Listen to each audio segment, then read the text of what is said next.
Ladies and gentlemen, we are live. We are live and back at it again.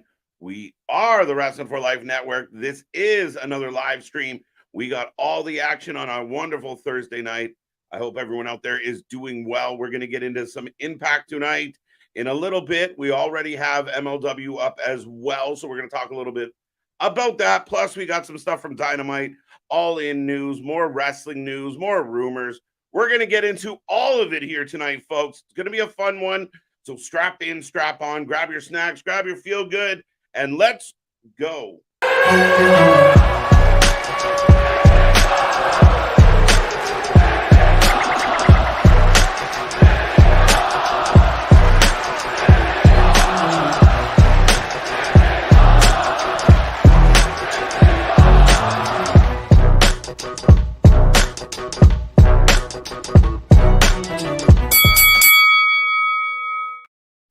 Ding, ding, ding. We are live. We are live and back at it again, folks. Like I said, we are the Wrasslin for Life Network, and we're kicking off MLW with Jacob Fatu, if anybody was wondering.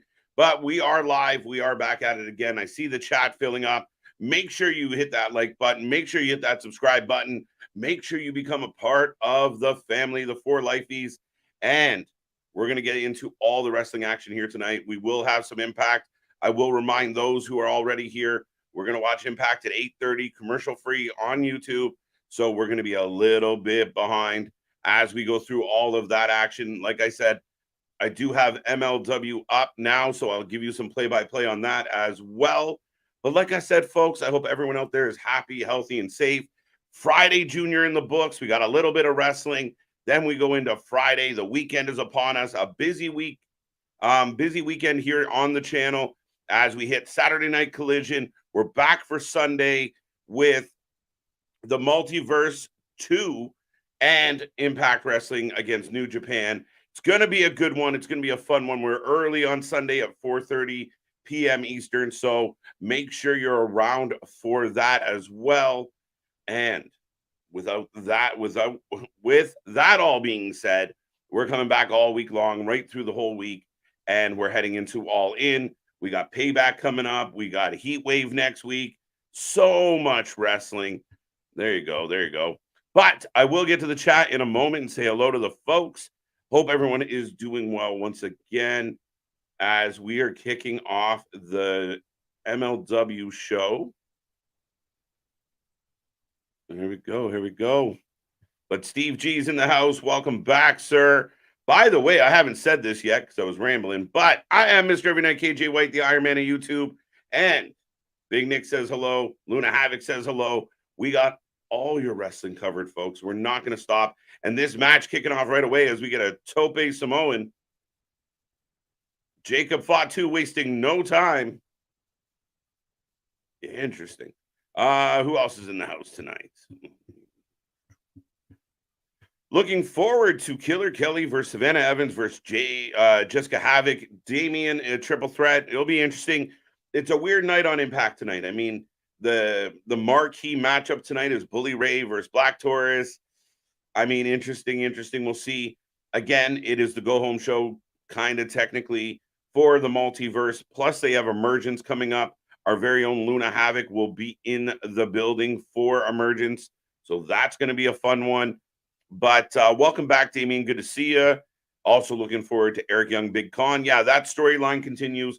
Eric Young has come back from the dead, and he continues to go after his old crew. So we will see what happens with Big Con tonight. Of course. Oh, 2 count by Fatu. Jacob Fatu in the house. We are Pro Wrestling. How are you? How are you? Good to see you. Thank you for joining us here tonight.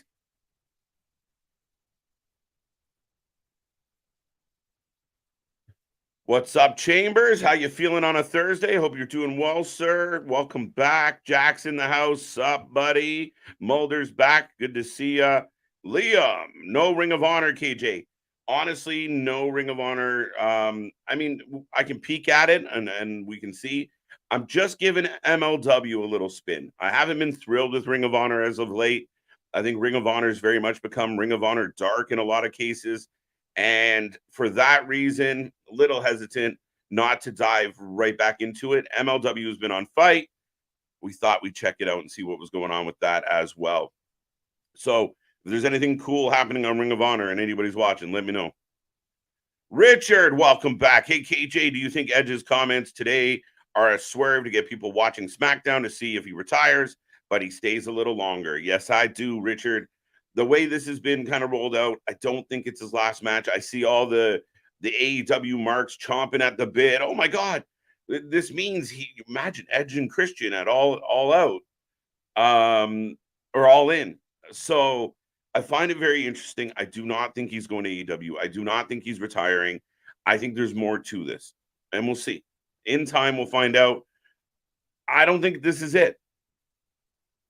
As MLW goes to a commercial break, Big Dog is back in the house. Thank you so much for 1 month of membership. There you go, buddy. Make sure you be like Big Dog. Go get your badge. Or collar in this case, maybe. Fred Books, how you doing? How you doing? What's good? What's good? Bash 8 has come back. Hey, are you calmed down from me yesterday? Because you seem kind of mad. Am I TJ? Is someone who's TJ? We'll talk about it. If you're referring to me, yeah, no, I'm fucking wonderful. Another day in wrestling. And last night, I was disappointed. I was very disappointed last night. And I listened to a lot of different opinions throughout today. I saw some fan reaction.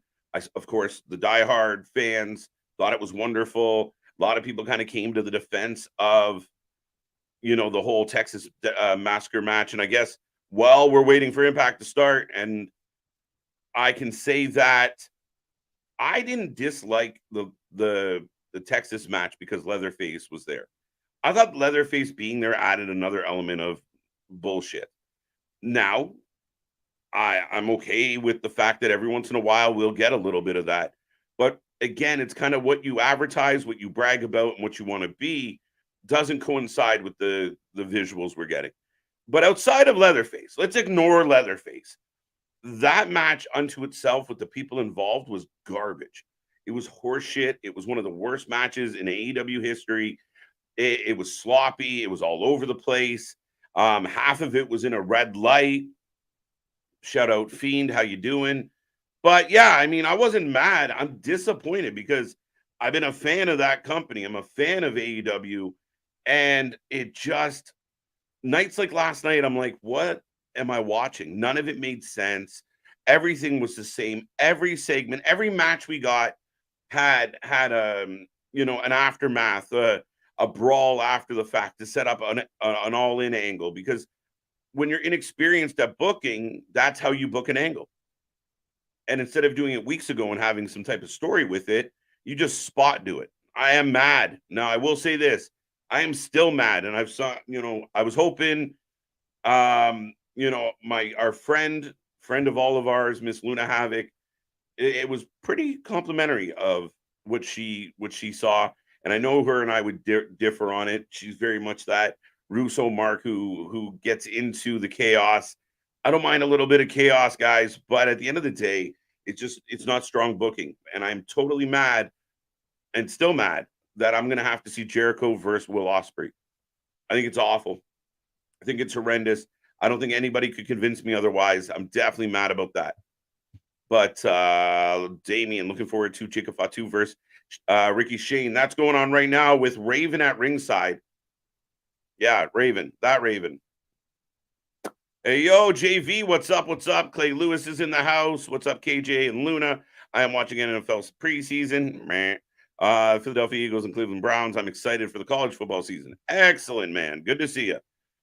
Chambers, what channel is MLW? I think someone answered that. I'm watching it on Fight, and I have Impact queued up on YouTube. There you go. Hey, KJ, a day later to take it in. Do you think yesterday's Texas Chainsaw match was the worst match in AEW history? It's definitely one of them. It's up there.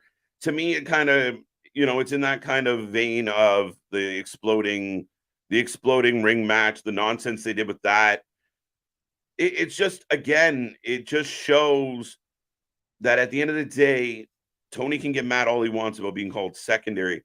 I actually heard Billy Corgan describe, AEW as an independent company, because they are. But in the sense of, they're like they're an independent company with a blown up budget. And that's how it feels. And at times when they get the diehards and the people that are totally tied to AEW, when they get to, this moment of defending all of the decisions, like, it's okay to admit that some of the stuff you get is shit. I'm a fan of WWE as well. And we watch it all. We're honest with it. But when they deliver us a big old shit sandwich, we take it. We understand and we call it what it is. Well, that really sucked. They screwed that up. But we like the good stuff. You can do that in AEW. You don't have to just say everything is wonderful, everything is great, everything is wonderful, everything is great. By the way, Jacob Fatu's gone under the ring to get chairs. Raven and his friends are kind of stalking him as Ricky now just saboos Jacob Fatu. So Fusion just opens with seemingly a chaotic match. We got blood. Ricky's bleeding. But yeah, Richard, I think it does go down as one of the most horrible matches that they've given us in AEW history. And again, I don't give a shit about, ignore Leatherface. Let's say Leatherface never showed up. That match unto itself was just stupid. And it's the people involved. Jeff Jarrett won a fucking, a belt that had Leatherface's face on it. It's not good. And it just, what my argument is, I think today, for the people who are defending it, is if that was on a Monday or a Friday, they would be up in arms. They'd be screaming and yelling, I can't believe they do this. See, they're suck. They're entertainment. They're not wrestling. But when you do it, you're like, it's fine. So that's my take. What's up, Larry? How you doing? Larry Mack, by the way. Steve G is in the house. Big Dog. This is an interesting gimmick. Black Taurus. So you guys got to wear Braun Strowman's mask from his days in the Wyatt family himself after a car. Pause. Black Taurus has been doing Black Taurus for a long time. I wish he would just, like, if he wore the headgear to the ring like a mask, great. But I mean, it's crazy that he can wrestle in that headgear. Nonetheless, it makes it very hard to take the booking serious or anything else. He's not bad. He's not terrible, but I don't love the gimmick. MLW is on YouTube. Fair enough. Thank you, Steve G. Welcome back. If I haven't said that yet. I heard the reason that Kenny didn't face Osprey at all it's because New Japan wanted the match on their show. I mean, if you follow the order of succession, technically, that's probably, there might be some validity to that. And fair enough. But I mean, you're Tony Khan and you got Wembley. You got to have enough stroke, enough money in the bank to make that work, right? You got to find a way to make that. You want to put on the best show possible. And I think my argument last night was, based on what I know is going to happen at All In, are you putting forward the best possible show in front of 80,000 people? Are you giving us the best possible All In? I don't know that you are. I'm not saying it's going to be bad. Not saying I hate all the matches, but I just don't know if it's as good as it could be. Right? You don't have your two top guys. You don't have, I mean, Cole and MJF is what it is, but it's nothing crazy marquee for me.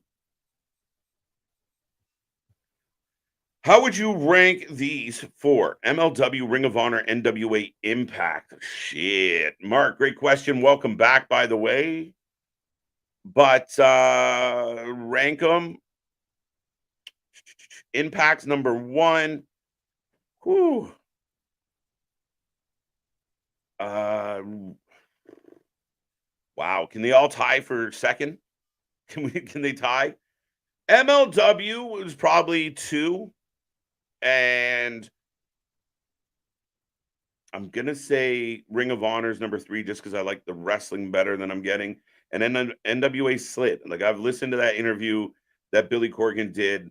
And I think Billy's missing the plot a little. I think Billy is in an interesting place right now because his product is declining. He's got to find a way to put a better product together, and that's coming from somebody who's been a fan of NWA for years. And when everybody forgot it even existed, I was checking out NWA. And right now, I have no interest in it. There's nothing going on in NWA that I care about. So I'll put that at the 4, but that's a tough one, Mark. It literally could be like 1 and the rest of them. And, you know, some nights, I mean, right now, what's happening on MLW is outstandingly crazy. And now we got the bell. I guess we're getting a no contesta. As Jacob and Ricky are fighting all the way to the back. The referees are coming out. Raven is stalking. And we go to a backstage. So there you go. Opening match done on MLW. So the one thing you get with MLW is chaos, right? Like the shows are a little all over the place. But there is a lot of talent in MLW. Don't get yourself wrong. Ring of Honor can be better. And we've talked about it a million times on this channel about what they could do for Ring of Honor. But right now it's Ring of Honor Dark, and it hasn't been great the last few weeks, or maybe 2 months.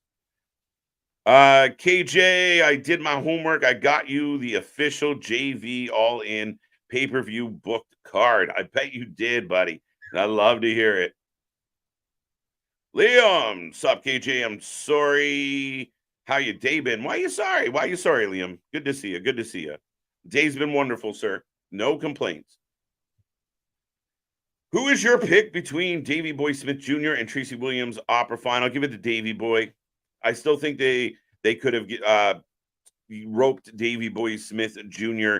into the Owen Hart Classic and made that a really good story, but never happened. What's up, Boston? How you doing? Uso versus Edge at All In. There you go. I like it. Main event Jay versus Edge at All In.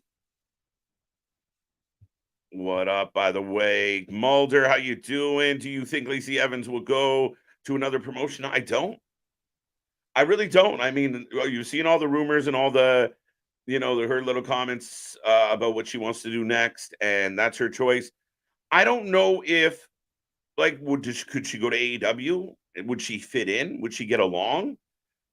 Maybe Impact. Impact could use a Lacey Evans because there is a level of experience and a really decent amount of talent. Her booking and her, there's a couple reasons, but the company really shit the bed with her, and then she had a habit of putting her foot in her mouth publicly. So I think at the end of the day, if anything, maybe something like an Impact. I can't see Lacey doing the indies or floating around anywhere else. I can't see her going to AEW. I don't know if she'd fit in. But they could use her talent if they booked her properly and brought her in. Yeah, I don't know. She might just be selling pictures on the internet. What's up? How you doing? Karrion Kross is teasing a faction coming soon on SmackDown. Well, I will say this. They need to do something. They need to do something. That's the issue with Karrion Kross since he's been to the main roster. I think the stat came out. He's lost 80% of his matches since he's been on the main roster. What is that? Why? Why is that happening? So Karrion Kross used to be a badass. This is a guy that dusted guys like Ciampa, dusted Samoa Joe without breaking a sweat. It's also the same guy that can't beat Rey Mysterio. So if they got a faction, if they got a plan, and they point him in a direction where he can be a badass, that he doesn't have all these meaningless vignettes, because we don't care about those promos, even if they're good, because we know they mean nothing, because he'll tell you, your time is running out, and then he'll go out and lose. So if they have something to give us, great. But if they don't, especially if you're still dealing with uncertainty with Bray Wyatt, maybe you need a creepy faction. If Edge is going to retire, he should do it at WrestleMania. It's only fitting. Yeah, I find it interesting that Edge doesn't know, and I do think he's one of those for lifers. I would be personally shocked if we ever hear the announcement that Edge is going to take a match in AEW. I don't think it, because I do believe there's people out there that do look like my legacy is my final match was in Toronto for the WWE, the top promotion, or my last match was in, I don't know, Jacksonville, Florida, in front of 4,000 people. I teamed up with Christian and we took on Orange Cassidy and fucking Sammy Guevara. There's a difference there. There's a different feel. There's a different vibe. There's a different ring to it. So I don't see it. I know all the marks are like, all in, all in. They did the same thing with Drew McIntyre. It turned out to be bullshit. So I would warn everybody, be very mindful how you take in your wrestling news, especially if Uncle Dave's involved. Stay the fuck away from it. But I got Matt Cardona right now in his pool cutting a promo. All right, Matt Cardona, who's become the MVP of the Indies. Last night was crap. Alexis White. Last night was crap. Last night sucked. And I will argue any diehard, any person, well, it wasn't so bad. No, let's just be real. And I'll be honest, if you are a real fan of AEW, you should be loud and public about the things you don't like in the company. Because only then you have any hope. And we've seen it before. People complained about the women's division. They're in the main event. People wanted the Acclaim to have the belts. They got the belts. You see how public opinion sways Tony. Tony doesn't have the experience or the maturity or the confidence in his booking to stand by what his plans are. So he lets people around him dictate what the plans are going to be. And then when the fans get outraged about something, he knee-jerks. So last night was crap. I do not hate AEW because I say that. Last night sucked. If you're tuning in for fun, entertaining wrestling show, that wasn't it. That was just fucking chaos. That, like I said, every single match except the women's match, the participants got in some type of brawl, some type of run-in, some type of bullshit. That Texas Chainsaw Massacre. People have said today, well, Tony raised they raised $100,000 or they donated $100,000 because of that match. That's fine, wonderful, great job. But put better people in it then. If this match was for charity, you wanted to do something cool, then give us better athletes. Give us better wrestlers. Even if it was a death match, fine. Call it the Texas match. But it was everything that surrounded that match that made it bad. It wasn't the gimmicky side of it. We've seen so many gimmicky things happen throughout wrestling. I'm not going to shit on that part. But it was the fact that it was Jeff Jarrett, Jeff Hardy, Karen Jarrett, fucking Matt Hardy. Like, it just wasn't good. It wasn't delivered good. It wasn't executed good. It wasn't entertaining in any way, shape, or form. It just sucked. And the whole night, as much as people overlook, well, we got Ospreay showed up. The show was amazing. But did he? He showed up in kind of a very contrived set of circumstances that I kind of called out. And Jericho did, again, exactly what we said he was going to do. I know a lot of people jump on the internet and go, I was the first one to say this. But listen, I've been calling Jericho out for a long time, and he just continually proves me right. And last night was a perfect example of it. And I don't care if Ospreay thought it was a great idea. I don't care if Jericho thought it was a great idea. It's Tony Khan's job as the boss to field the best team possible. Just like any other sport, you put the best people possible in the best positions possible to succeed. And I feel like personal opinions, feelings, and things like legacy are getting in the way of what it could be. That was long-winded. I'll get to the rest of this chat, folks. Keep it coming. Keep it coming. KJ, do you think we see any surprise next Tuesday for NXT Heatwave returns? Jack, and Heatwave's going to be a fun one. It's going to be very interesting. Returns, maybe we get Brian Pillman Jr. Maybe we get some other like a Nikita Lyons. How close is she to being recovered? So Ruka's been out. So there's a possibility of surprises. I think they're going to go big on this show. And right now, Heatwave on paper looks outstanding. Like, I'm very excited about Heatwave on a Tuesday. That's pretty impressive. Hopefully Evans goes to Impact. Yeah, if anywhere, I think.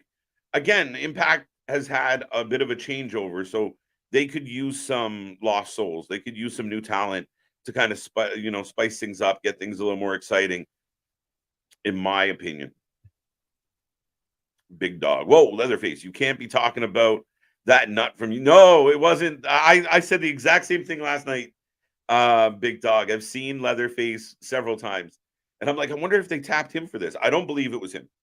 Nope. Instead, it was some dude, and it's not even a good like Leatherface. But anyway, yeah, Leatherface came out and just to chase Karen Jarrett away, which fine. It is what it is. It really is. But that whole match sucked.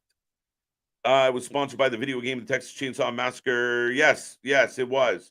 Which I'm fine with that. It just seemed odd to have a Texas Chainsaw Massacre match in Nashville. Just saying. Maybe I'm picky, but I thought it was kind of funny. I'm just curious why it wasn't advertised as a 4-on-4 Texas death match. Would have made more sense instead of advertised 1-on-1 and it going to shit. Mark, great minds, man. That's exactly what I said. That's exactly what I think. Why not just advertise it as the Hardy and friends who are going to take on Jarrett and friends? Problem solved. You have an 8-man tag, you cut them loose, and you let them go to war. And at least this way, when everybody's running around like maniacs, you're like, okay, fine. But even then, that would have solved one problem. I just feel like, again, you could have booked better people for this match. Jeff Jarrett and Jeff Hardy aren't them. And Jeff Hardy and Matt Hardy do a job last week to the Bucks. They do a job this week to Jeff Hardy. I don't know, man. Were you better off not coming back? And this is where people talk about, like, Drew McIntyre or Edge. Oh, they might go to AEW. No, because when you do that, then you end up doing shit like Jeff Hardy's doing. And all we're talking about is the shit show Jeff Hardy's been for the last 3 years instead of all the amazing things he accomplished prior to the last 3 years.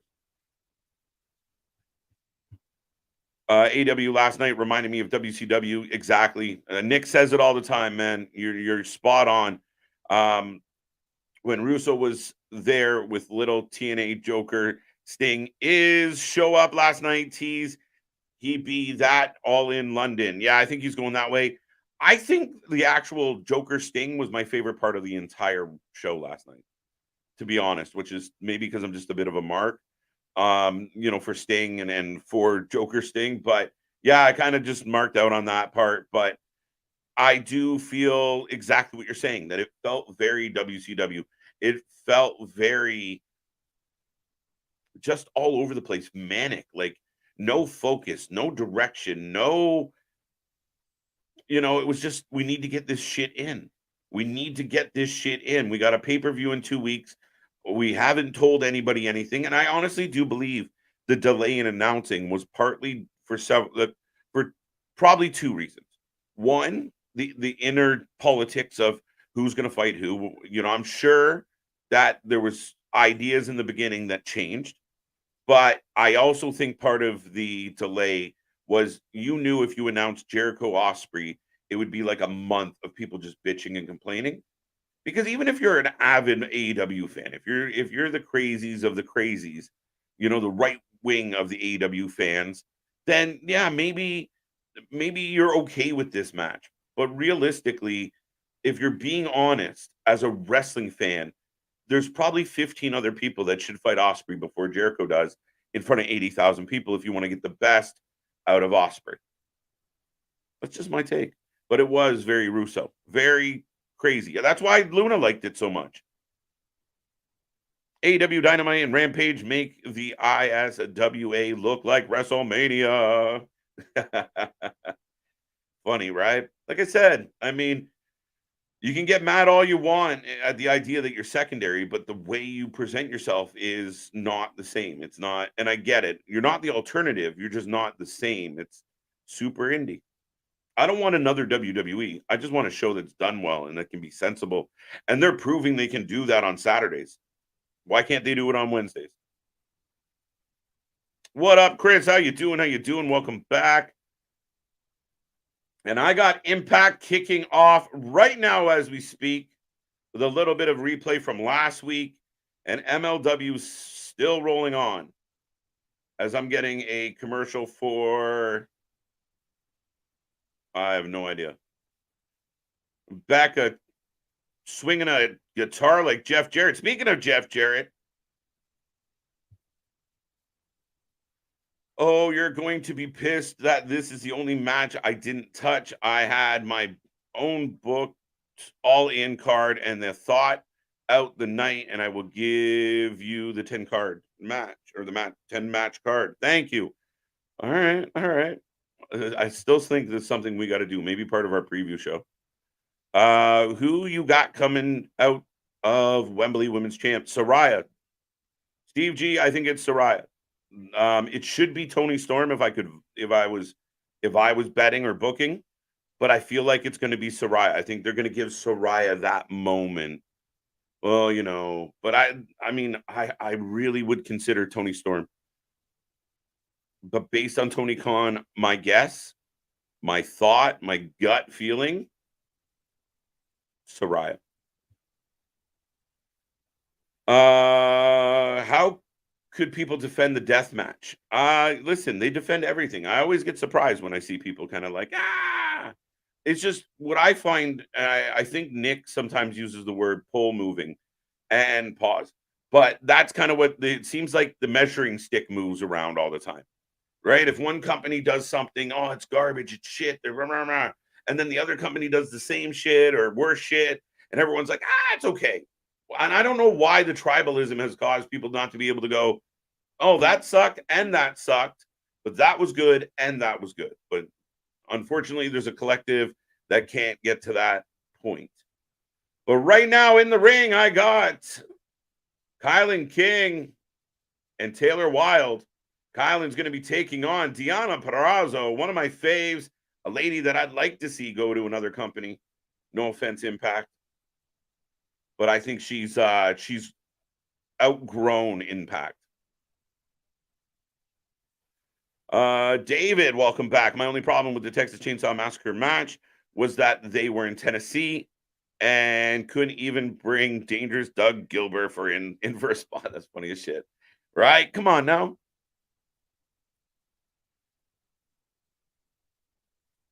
There you go. Sorry, I'm just catching a little bit of MLW. We got a promo. But yeah. So I got Deonna Purrazzo and Kylan King kicking this one off, folks. Richard, what did you say? I didn't read this one. Yes, I did. Does Bobby attack Edge at the end of SmackDown? If not, who should the New Hurt Business go after if no WWE Undisputed title? That's a really good question. We're still seeing the development and the forming of the Hurt Business. I think initially somebody mid-card. I mean, they could. Maybe the Hurt Business takes out Sheamus and Edge. Right? They just show up at the end of the night, wipe everybody out, and they kind of go that route. Like, I think they need like a Brawling Brutes or like a secondary kind of faction to kind of mess with. Maybe the club. The club hasn't done anything. I don't know. That might work. Have a rivalry between the club and them, but they need that kind of thing because they're not going to jump right into the bloodline shit, especially with all the the Jay and Jimmy issues. It's going to take some time to figure that out. Who's Kenny facing at All In? Kenny is in a 6-man tag. He will be teaming up with Takashka and Ibushi to take on Jin and Juice. And who's the last one? Who am I missing? Juice Robinson, Jay White, and Takashka. Yeah, and that's where my argument becomes. Is that the best booking? Listen, everybody saw JR's face. It wasn't just us thinking it. It wasn't just me thinking the hell's going on. Even JR couldn't hide. Oh, shit. Yeah, no. Is that the best booking for Kenny? Kenny's your marquee guy. Kenny's one of the best in history. What has he got? 19 gold stars or 5-star matches. Gold stars, same idea. Worth the same anyway. But at the end of the day, is that the best spot for Kenny? Could you not do anything better with Kenny? Kenny wasn't going to fight Omega because Kenny wasn't going to fight Ospreay. Wow. If Kenny wasn't going to fight Ospreay, then why?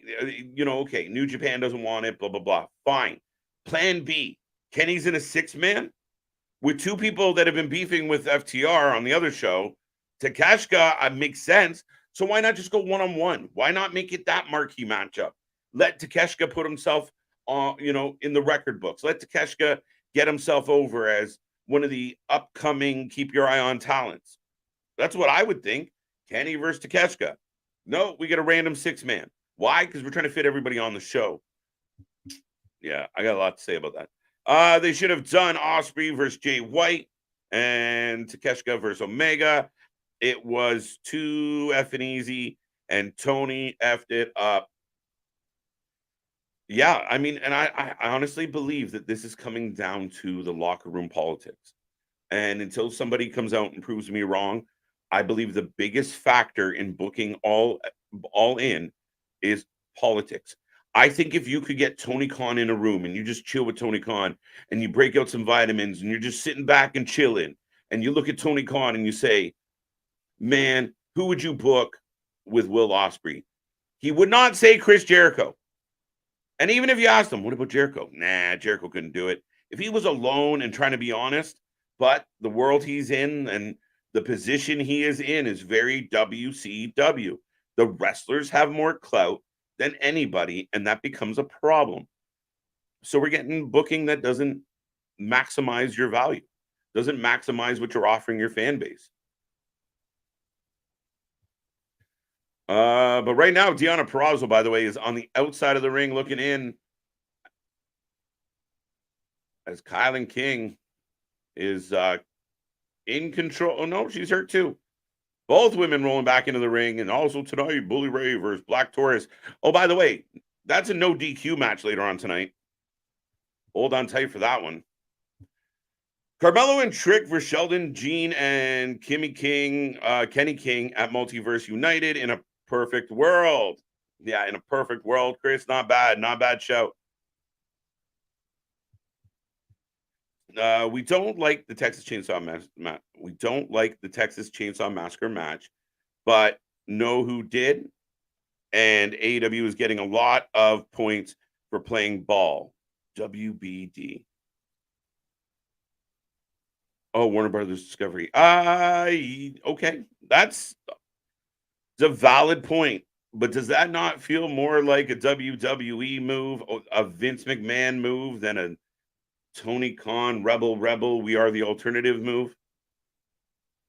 Just saying. And how much is Warner Brother Discovery connected to the video game? You know what I mean? I don't know. Do they have a stake in the actual Texas Chainsaw video game? If they do, great. They probably love it. But do they? Impact, MLW, NWA, Ring of Honor. Fair enough. Wow. I'm catching up. Keep it coming. It's all these AEW questions slowing me down. Tony's Dark Nightmare. Oh, Canada, indeed. What are we doing? Lacey Evans and CYN. I don't see that. Charles, how you doing tonight? Can you tell that T-Con is not interested nor has any experience with women, according he's struggling. And again, I think because, and I don't mean this in a disparaging way, but I just think when you think about the WWE, when they went through the women's revolution or evolution or whatever the fuck, and it had so much story to it, so much momentum to it. And if women's wrestling is to work on a weekly show, you need that. You need the stories. You need the reason for people to tune in. And then if you let the talent shine, it should work out. And WWE did that very well. We said, Sasha and Bailey, beautiful story. Then Sasha and Charlotte had an outstanding story. Like, it's just, they built on that. You need the talent to come in, be able to develop, get better, deliver good matches, but not just be spot booked like the men. Unfortunately for the women, they don't have that name value. It's fine if you announce that you spot booked Kenny Omega and Will Ospreay on a Wednesday, or you spot booked something else that holds that name value. That's great for your company. But if you don't have, when you spot book Sky Blue and Willow Nightingale, It's no offense to the ladies. They're just realistically not there. And that's what he's doing harm. When you throw Sheeta in a main event, we hadn't seen Sheeta in months. When you throw her in the main event back-to-back weeks with no build, no story, no intrigue, people tune off. Goodbye, good night, see ya. And that's just facts. It's the way it is, no matter what people feel. Do you remember Aaliyah, Toronto girl? How could I forget her? I think, like Lacey Evans, she's a wrestler that WWE will just let her contract expire. Yeah, listen. Do you guys remember when the WWE network was following around like backstage with NXT and Canyon Seaman, one of the best wrestling names ever, I guess? But yeah, when they were following, Aaliyah was there, and she wanted to do like a Kim Kardashian gimmick, and William Regal talked her out of it, and that was like a decade ago. Like, she's been trying. She's like Dana Brooke. Like, they haven't found a good way to get themselves over. Tried a lot of things, never really. They seem to get surpassed by every new, like every new incoming group of talent seem to pass certain people. Dana Brooke's a great example. But yeah, Aaliyah, I don't know what they're gonna do with Aaliyah. I can't. Maybe she's got it. She seems to be working really hard and really, really wants to do it, but it's just not going anywhere.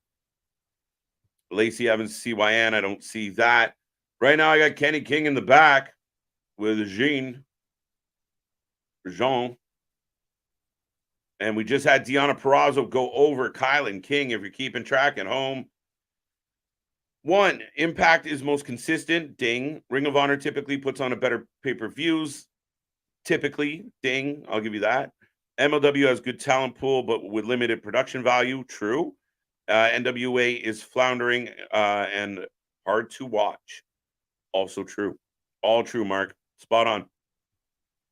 Since it's a 10-match card, no particular order. Gun Club versus Aussie Open for the Ring of Honor title. Miro versus Hobbs, double DQ. Double DQ. Punk Joe versus Starks. Starks wins. Oh, okay. Okay, interesting. AEW not interested in women. They should be. I mean, like, there's really quality women there. And I just think the division has been lackluster. The talent level, where people are like, oh, I'd put the AEW women's division up against the WWE's any day. Please let me know when that's happening so I can put heavy money down on the WWE. It's not even a close comparable. Like, when you start talking about the best in AEW, in ring, like a full package wrestler, they're not, they might be 5th, 6th, 7th in WWE. And actually, I'd say 80% of the women, if not 90, would end up in NXT at best. And people might get offended by me saying that, but we watched Britt Baker last night. She's going to NXT. She's got some shit to work out. She's going to the training center. She's got some shit to figure out. If she wasn't with Tony Khan in that company, that's what would be happening. That would be the plan for Britt Baker. Britt Baker doesn't walk in and become WWE Women's Champion night 1, night 2, week, month. You pick it. It's not happening. Who else? I mean, Athena. Everyone is praising Athena for what she's done, but she struggled to get over. She struggled to find her way. Toni Storm. I think the WWE dropped the ball with Toni Storm. I think Toni Storm would come in and she'd be in that 5-6 spot. But she still struggles to challenge against a Charlotte Flair, a Bianca Belair, a Becky Lynch, a Bayley, Io Sky, Asuka. Stop me. Any one of those women left WWE right now, they are the best talent on AEW's women roster. And I stopped. There's still others. What an opener, AB Johnson. What opener? Be specific. Right now, I got Brian Myers and Moose talking to Santino Marella. John Cena. Notorious DMC. There you go. I don't know what that's referring to. New undisputed champion, man or women's tag team. I got to go back up and figure out what that's about. Ben Cook, welcome, welcome, welcome. But we see Richard. Anything can happen. Let me go back up and catch some of these. Sup, KJ and Nick. I don't see Edge retired no time soon. But what if WWE got plans for Edge to create his own faction? If Lashley's business attacks Edge after the match. I don't know because Davey Boy Smith Jr. with the win on MLW. Big hug. But yeah, no. Here's the thing. They recently tried to do a faction with Edge. It's called the Judgment Day. Didn't work out so well. Yeah, maybe there's like, if anything, maybe it would be setting up like a War Games at Survivor Series, where Edge, Sheamus, the Brawling Brutes. I don't know how they're going to play this out. I also agree. I've said from day one. Again, there's usually a certain feel and flow to how you're doing things. Davey, what did he just win? Junior Bulldog just won a trophy. What did he win? I'll get back to that. But yeah, I don't see him retiring yet. I'm not. I think he's closer than we think. But I knew that this time last year, around August 2023, could be winding down for Edge. But up next, one of my favorite tag teams in all of wrestling, MK Ultra. Wow, AEW screwed their top 2 stars. Who cares about Kenny and Punk matches? Great booking, TK. There you go, Steve. That's what I've been saying. The Omega versus Takashka feud needs more time to cook before its pay-per-view feud. It needs to be. Dave, you're right. You had 5 weeks. This has been happening since Forbidden Door. Like, you had weeks. You're right. It needs more build. They blew the runway, and now they're trying to take off at the end of it. That's the issue there. You're not wrong, but the fault still lands on the booker. The fault still lands on creative, because you knew you had All In and you didn't build any of these matches. The only 2 matches that really have much of a build is now Jericho and Callis. But even though the Osprey thing is just a fucking complete left turn last minute, so again, blew your runway. And MJF and Adam Cole, you've been building. There's a story there, but then you book them on the pre-show where we assume you're going to start causing an angle on your pre-show for your main event. Seems crazy to me. But yes, they had time and they could have used it. And if the argument, back to this real quick. If the argument is they need time, why don't they need time for the 6-man then? Jay White coming out of left field. Yeah, there's some history there. But Jay White and Juice showing back up on Wednesdays for this out of left field. So I agree. More build needed around the board. KJ, Bucks beat the Gun Club by a heel move. What? Last night. Oh, Kornacki. Man, right now I got Jessica Havoc, Savannah Evans, and Killer Kelly in the ring. And right now, Masha Slamovich and Killer Kelly is MK Ultra. One of the best things in wrestling. But here are 3 badass women, and we'll see how this match goes. I know Damien was looking forward to this one. But that match made no sense. And this is partly why I was so upset or disappointed last night with Dynamite. So you book the main event as the Bucks versus the Guns. The Guns have been in a heel faction. Half of their faction just picked a fight with Kenny Omega and friends. Now, even if the Bucks or the Guns weren't going to be in that match, they should have been involved and around and stick to that. Because once you put a faction together, you want to see them bumming around together. You want to see them doing stuff together. You want to see them connected. And at the end of the day, that's not what you're getting. You're getting fractured. And when you start fracturing and seeing parts of a faction all over the place, you forget they're hanging out. That's part of the problem. Then you have your heel faction come out during their entrance. Now, correct me if I'm wrong. When they did the trios tag team, trios battle between the Elite and BCC, the Bucks were baby faces. The BCC were the heels. That's how they tried to pitch it. So you have a heel team doing an entrance. They get jumped by baby faces. Then a whole bunch of other bullshit happens. It comes to the end of the match. The heels try to cheat. It fails. And then the baby faces technically cheat. It makes no sense. Makes no sense. It lacks depth. It lacks proper insight. It lacks good writing. Sensible. Connect the dots. A real big problem with All In is the fact that they have All Out the very next week. Should have been only one pay-per-view and do the best matches possible for Wembley. Yeah, I think We Are Pro Wrestling. I agree. I think I've said many times that I felt like at minimum they should have moved that 1 week. Just push it back.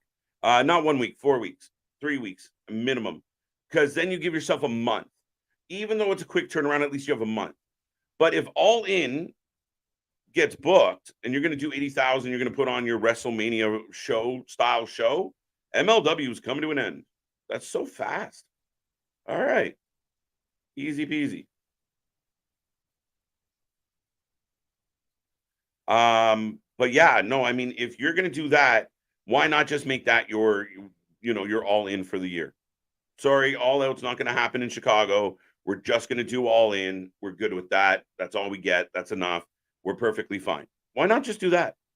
At the end of the day, that is what would have been simplest for business. Everyone's freaking out. Like I said, I give credit where credit is due. If somebody is behaving in a way that I don't think is proper, I say it. If I think they get their shit together, or at least have a good idea, I will also say that. And we saw, even the diehards of AEW fans, like a JD from NY, jump on Tony's case about the build for All In. But the saddest part of this whole story, and you hit it on the head, is 1 week later, there's All Out and nothing, not a thing. We're not even talking about All Out, not a thing. And if you were going to book this properly, you needed secondary stories that you could pivot, and maybe a couple mid-card matches get announced for All Out. So there's something happening for All Out. You're trickling, but it doesn't seem the case. It's bad. It's bad. I don't mind that idea. Karrion Kross was teasing a faction, but maybe he joins Edge's. However, Edge got backstabbed by Judgment Day. So going into another faction, especially a creepy one, I added that part, not what he wants. Oh, yeah, that's the tricky part with that. Let me catch up on some of these. I'm not that far behind. All right. Right now I got Fandango in his weekly vignette. Dirty Dango doing his thing. I said Edge feud with Lashley. Interesting. Edge Lashley feud would be great, but instead of a faction, I think Edge teams with Sheamus and the Brawling Brutes. Yeah, that could work. That could work. Come on, TK. Got those expensive. Hey, now Bash. Yeah, Richard Martinez. That too. Tony Khan's biggest wrestling influences were bookers who didn't or barely booked women's wrestling. Of course, it's not going to be a strong point. Yeah, but if you're going to call him the booker of the year, I don't care what his influences are. I don't care where he came from. I don't care about anything, to be honest. I care about the product you put out there. And if you're going to call yourself the booker of the year, book, right? You were bragging about, our tag team division, our women's division 2 years ago, 3 years ago, bragging all about all the hot talent and these hot divisions that you kept, we do it like no one else. Well, what happened? Where is it? 4 years now. Where is all of it? And that's my issue. There is a purpose for women's wrestling. And I got no problem with it. I don't think it should be left off the show, but I do think you should find a way to make it interesting. Crown new undisputed champion, man or woman, tag team. I don't know. I don't get it. AKJ, if War Games happens again this year, who would you like to see feud going into it if no bloodline storyline is around? I have a feeling it might be somehow tied to Judgment Day. I think it might be tied to Judgment Day, to be 100% honest with you, Richard. That somehow you get like it would be the Judgment Day with JD McDonough. And then you have like KO gets back in the mix. As Moose is coming out, but you get KO, Sammy, Cody, Seth, maybe. So you kind of line up this uber baby faces to take on a group of the heels. And again, you can still play up the dissension. I mean, if you go into war games and the baby faces go over Judgment Day and it's a brutal match, does that open the window for some type of shenanigans? Is it going to continue the demise? Forcing the Judgment Day into a team feel would also cause them to kind of either have to put up or shut up and get their shit together. But yeah, I mean, at the end of the day, I think that's where I would go with it. Nothing, there's not a whole lot of like, I mean, we talk about the Hurt Business, but we don't know what that is yet. So we'll see. Jack, welcome. That will be weird, but interesting. Edge joining Brawling Brutes, be comedy gold, but a little seriousness.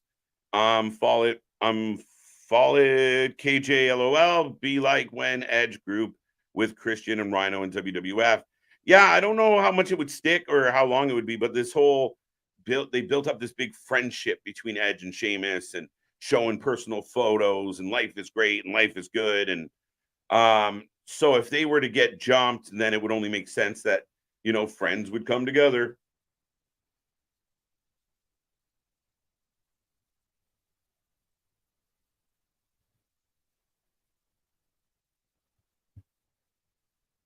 The women's division has also been a problem, as many of the ones they started with didn't have any mainstream names or had much of a following in wrestling, like many of the men they picked up. Exactly, Dave. They definitely had the onus put on them to come up with something. You had to, instead of developing the women's division, Tony took the women's division and put them in death matches, put them in street fights, put them in crazy shit that didn't help the division, and had people going, oh, like Britt Baker's the best wrestler in all of wrestling, and shit like that, when at the end of the day, that wasn't the case. Like, you know, they were hiding flaws by putting them in gimmick matches. And like you said, they didn't hold the same value.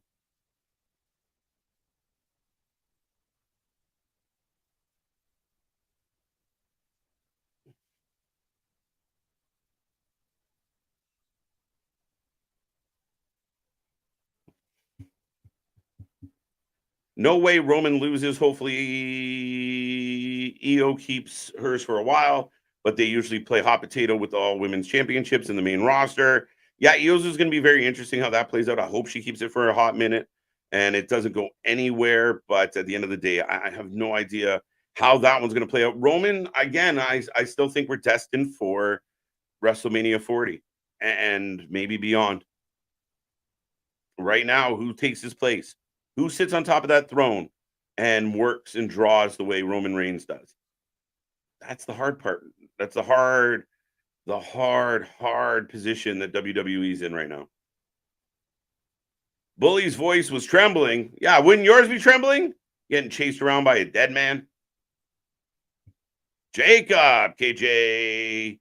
I know it's weird, but if you was Booker, since Ricky Starks is a manager, who do you want to see him manage in AEW? I got one, Bear Country, or two, Keith Lee. Ooh, Jacob, interesting. I think what I would do, or I hope they're doing, is that anybody that faces Punk, that like Ricky Starks is the manager for that match. Like it's just a revolving door of talent that he could try and manage and be involved with, as long as they're fucking with Punk or FTR. That's what I think. It would be loosey goosey. I still think the main part of him is going to be the wrestlers.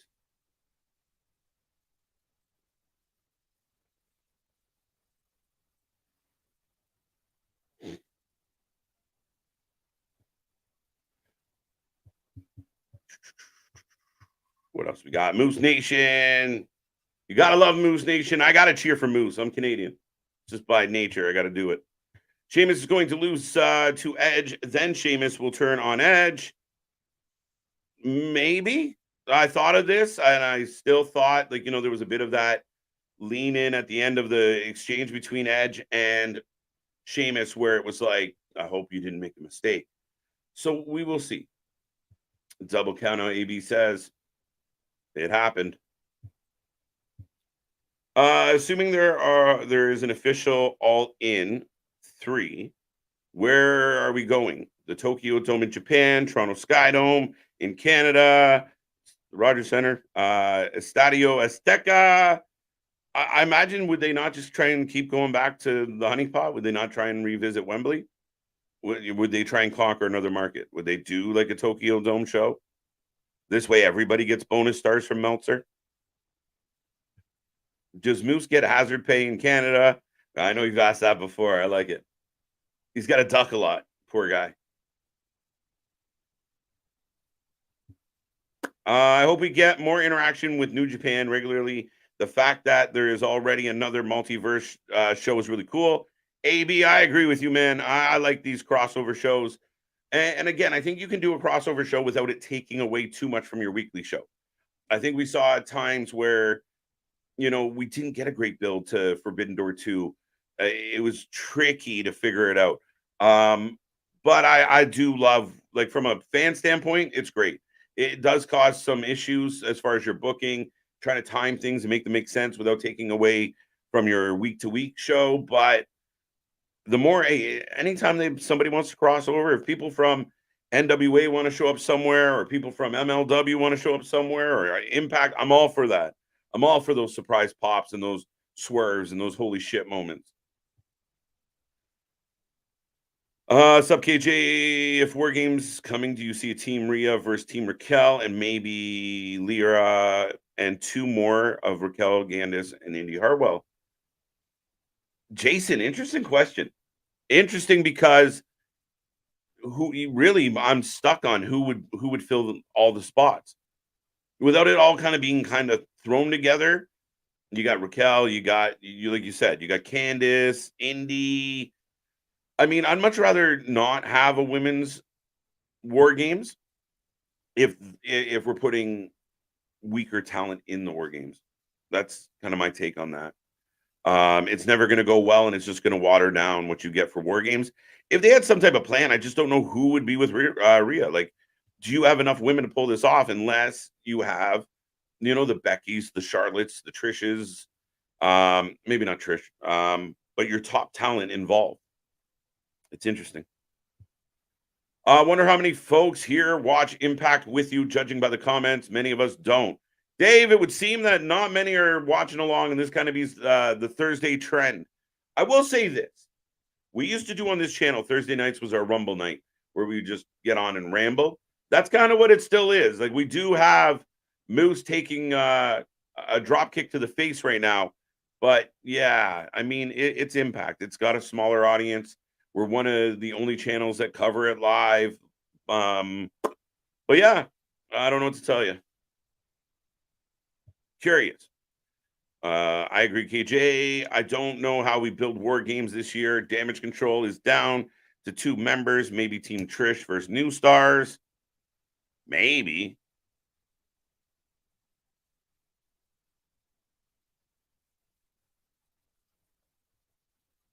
Moose knocked to the outside. And we got a up and over. Oh, he caught him. Caught him. Got grown. Oh, into a Hurricane Rana. Instead of doing a women's War Games match, do a SmackDown versus Raw traditionals. Listen, I love the traditional matches, and I used to love the there was a rivalry between 2 wrestlers, and they had to go find friends, and you'd have a series of those matches. If Survivor Series was just all classic matches, and then maybe a championship main event, great. I'm perfectly fine with it. Maybe I'm a little more old school that way when it comes to Survivor Series, but they used to find reasons. Like, Hulk Hogan was mad at the $1 Million Man, so Hulk Hogan went and got a bunch of baby faces. $1 Million Man went and got Repo Man and IRS and all the money people, and then they had a war. I liked it. I really did, and it gave a chance to highlight, the Undertaker made his debut at Survivor Series. The Rock made his debut at Survivor Series. For that reason, you had that door open. Another Mr. Moose taking a beating. Kevin Knight is all over Moose. I think there's a better chance some of Roman's family currently in MLW come in. Yeah, it remains to be seen, Steve G. It's been rumored for a long time, but some of them have checkered past. Some of them are going through some shit. I still think there's a plethora of names, and we've talked about tons of them on here, that could make that move. And I would be all for it. This has turned into a really good match. Sunset Flip Bomb. Wow, big kick out by Moose.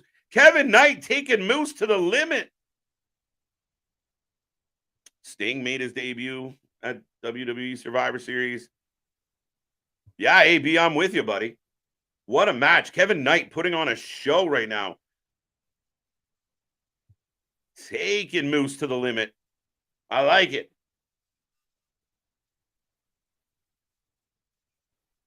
I think Sheamus should stay face. SmackDown has too many heels. You're not wrong with that, as far as especially with some of the other things that are happening right now. Just my thing with Sheamus is I feel like we've seen a lot of Sheamus. I feel like we need a break from Sheamus. Wow. Moose just dropping Kevin Knight on his head. I hope we get more interaction. Got that one. 2 War Game matches this year. War Game 1, Judgment Day versus Sammy KO, Cody, Drew, Riddle. Fair enough, kind of. Yeah. War Games 2, Roman Solo, Jimmy, Theory, and Cross versus. Yeah, I don't think you're going to get that second one. I think you got greedy. But the first one, I think, is highly possible. I don't know how you're going to weave all of what you said in War Games 2 into a match. But, hey, I'm all for it. Let's find out. But, yeah, Moose gets the win after literally getting pushed to the limit. Wow. What a match. What a match. Got that one. Got that one. There you go, Jacob. Dude was trained by Paul Roma and Reno Regans. There you go. Fun fact of the day. Can you see female members in Imperium? In Imperium, I like to see Ivy Nile get the call up for it as the Creeds go on without her. I don't know. I don't see Ivy being the fit for that. I do think there is something to the idea that here comes Eric Young, by the way. I do think there's something the idea that Maxine Dupree could be turned. I think that could happen. I think Maxine Dupree could get pulled into the dark side. Now, she's not exactly a women's wrestler per se, even though she's dabbled, but I could see something like that happening. Impact should sign Kevin Knight. I assumed, a lot of the deals are, per appearance. So Kevin Knight just put on a show.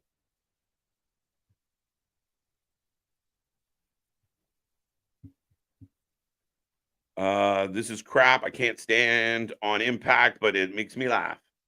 Again, I think Impact for me kind of feels the same way as NXT did. NXT's kind of got away from it, but NXT for the longest time felt like a completely ridiculous show, and I couldn't do it. It just drove me nuts. I think amongst some of the chaos, some of the silliness, JV, there's really good wrestling in there. Kevin Knight and Moose just put on a hell of a match. Rollins should challenge Roman. No, he shouldn't. For all the gold at Survivor Series, Rollins is still the only guy who Roman defended against, whose shoulder he didn't put to the mat. I love the reasoning behind it, but I just think, no, you keep them far apart. The storylines don't make sense. Keep Cody away from Roman until you have to. Yeah, I don't see Seth going that route. I really don't. But that's the way it is. I think Bobby goes after the OC. Kind of what I was feeling, Richard. AJ beat Bobby to fight Seth at Night of Champions and lost. Bobby might want to take his frustrations out on AJ because he couldn't get the W. Yeah, it might have to be the OC. You're not wrong. You're not wrong.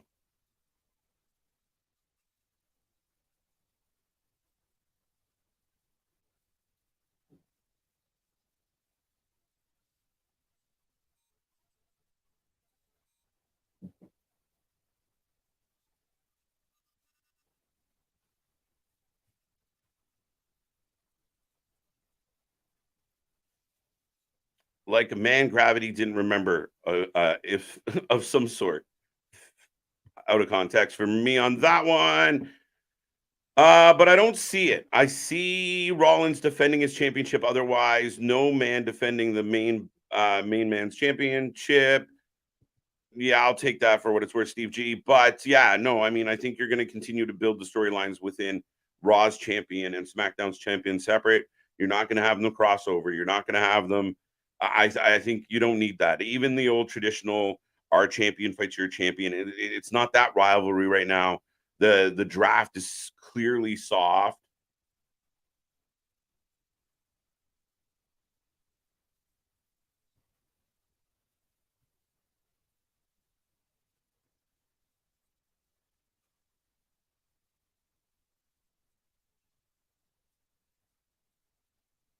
Rascals, Miss West being with them. Hey, you never know. You never know. You never know. But here comes Eric Young as he takes on Big Con tonight. And for those who didn't know, Eric Young was signed to the WWE. They never figured anything out. He got tired of working for Vince McMahon, couldn't do it. And now he is back from the dead in Impact. And very much, it's interesting. He returns with a slightly different, like kind of the same character that left, just a little more quiet, a little more subdued right now. And he is basically caught up in his old feud as he heads towards Diener. Iron Man can survive. I get it. I get it. There you go. I think Bobby goes after, got that one. But I don't see got that one as well. Are you liking the build between Eric Young and Cody, Diener, KJ? Yeah, not bad. I mean, what I did appreciate the other night, a couple weeks ago, Damien, was the fact that they took the time to explain how we got here. Doom Incarnate, I like that. But that's how, they went back and they gave us the explanation. Okay, you killed him off. He was gone. Diener stabbed him. Diener took over, violent by design. So they give us a vignette where, he was stabbed, but he wasn't killed. Great. And then he rode off into the night only to return and, eventually get revenge. So right now I got Khan, obviously the big man, in control.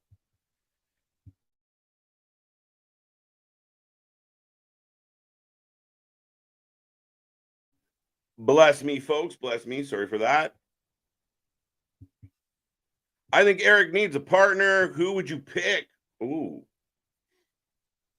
Who can we pick? Can we pick Scott D'Amore, Steve? Can we pick Scott D'Amore? I don't know. I mean, Eric Young's kind of a loner in this situation. Would you bring back one of his old friends, maybe?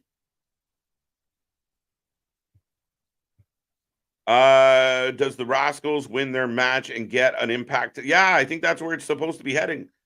I thought the Rascals were going to be involved in the last pay-per-view and go after the titles, but I mean, I do see the Rascals versus Subculture being where this heads, and I think it's going to be an insane match, Damien. Got it. I would like to see RVD come back and face Logan Paul. Holy shit, Keyshawn. What are you smoking? Absolutely. Absolutely. Every day, buddy. Sup, KJ and Nick? How do you feel about faction coming lately? How do you feel about faction coming lately in wrestling? Carson, I think, how do we feel about factions coming in lately? Again, Nick and I have joked about the fact that, at times, right now we have, Triple H, a guy known for factions. HBK is another guy known for factions. So I think at the end of the day, it's very funny that we're getting a lot of factions in flux. I think Tony's already, being a 90s mark, very big on factions as well. His factions have kind of been loosey-goosey outside of Jericho. But yeah, I mean, I'm all for a good faction. A good faction builds intrigue. It makes people that aren't important more important. You build storylines within the faction. I like it. I'm all for it. And welcome to the channel, by the way. Blowing got that one. Looks like a luchador metal mask. It's Doomsday. Sup, Russell? How you doing, Schmoge? Better yet, I'd like to see how cocky Logan Paul dares to be again. Yeah, it wouldn't happen. It wouldn't happen. And I actually think Logan Paul has enough brains in his head to know who the Undertaker is and understand his level of respect required in that situation. I think he's smarter than sometimes we give him credit for in those cases. But Logan Paul versus RVD, well, like that sounds like I can't see that going good at all. It'd be interesting. EY needs some backup. I know a couple guys. AB, who do you got on your mind? I still bring back Team Canada and call it a day. Oh, wow. Death Valley driver to Big Con. Kicks out of 2, though. Logan Paul, Brock Lesnar would be very interesting, JV. Wow. Very interesting. I don't know how I feel about it on paper. It feels like 10 minutes of Logan Paul getting chucked across the arena. Boom. Big Con. Huge spine buster. Down hard. I love factions. I just hate it when they limit it to 3 or 4. It gives us a bigger faction of 6 or 7 in numbers. I think sometimes you get too big. I just want them to be dominant. I think 4, 5, 6. I think there's a line there. But whatever you do, especially when you first introduce that faction, good or bad, they got to be successful. And I think my biggest problem with a lot of the factions or a lot of the groups that we've seen, as Diener rolls in and this match is over, DQ, Eric Young will take the win, but doesn't feel like it. But yeah, I think what bothers me, and we see it in like with Roman, we've seen it for years.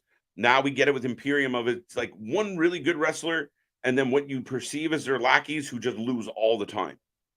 And that's not how it used to be. Like when you had a dominant faction, each member of them were dangerous. Like you'd have, a world champion and tag champions and IC champion all mixed up in the same group. And not that they don't do that. The Usos did have the tag titles, don't get me wrong. But it was just always like, kind of what we're getting with Ludwig and Da Vinci right now is they're just patsies. You don't really get to buy into the faction.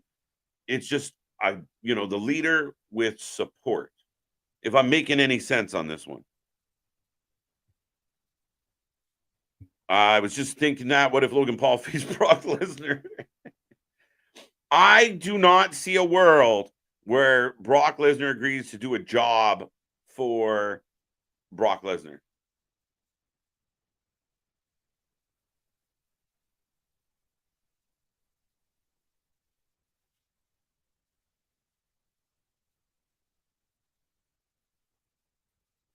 But Diener's sitting on Eric once again. Big Con taking him out.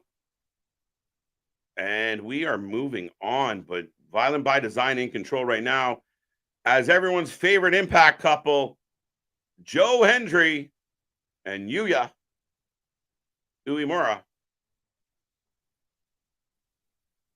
And here goes the music.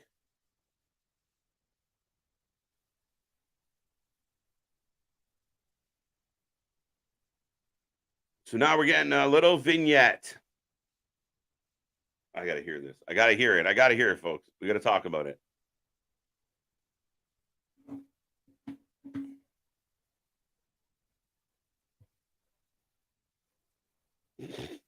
I see Eric Young versus Cody Diener at Emergence. Yep.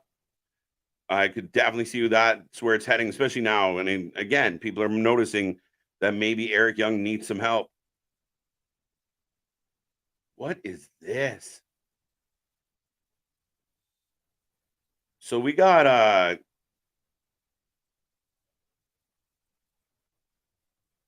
Joe Hendry and you working as a team. That's what they're saying. Is anyone else watching this right now? Am I alone? I really need Luna's chuckling right now because this is ridiculous. All right, there you go.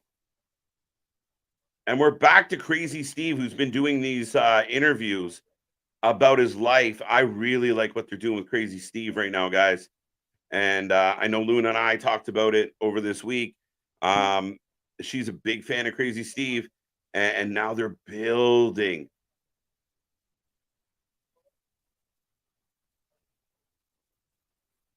Talking about his alcoholic father, the abuse, being legally blind.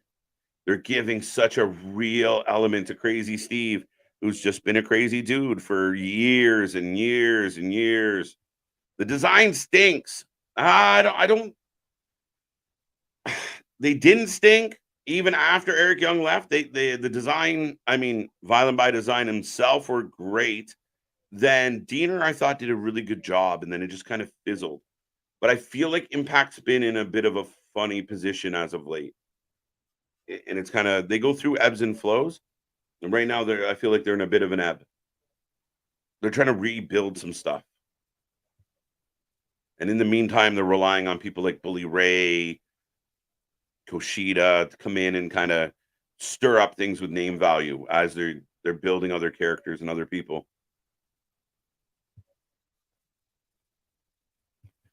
I think I can easily we can establish that the referee is shorter than Gone. Yes, sir. Clearly. All kidding aside, I think Logan Paul's next opponent will most likely be Cody Rhodes. Woo! Big dog. That's an interesting one. That's juicy. Could that make sense? Cody spends a couple weeks or maybe a month leading into a pay-per-view dicking around with Logan Paul. Logan Paul is heel enough to keep the babyface Cody relevant and more babyface than not babyface. A decent match. Cody goes over. No, but Logan doesn't care about his win-loss record. He's still Logan Paul. Okay. I don't hate it, oddly enough. I could see that there's something there. Not bad.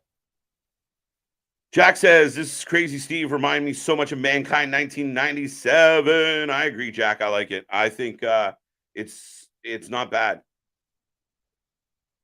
But it's very much that. Like even this part, like kind of the laughter, the looking down, the nervousness, you can almost hear him saying, like, I love pain.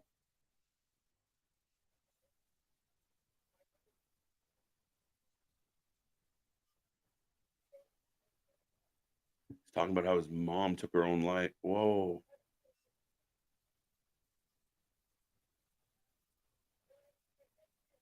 Holy shit.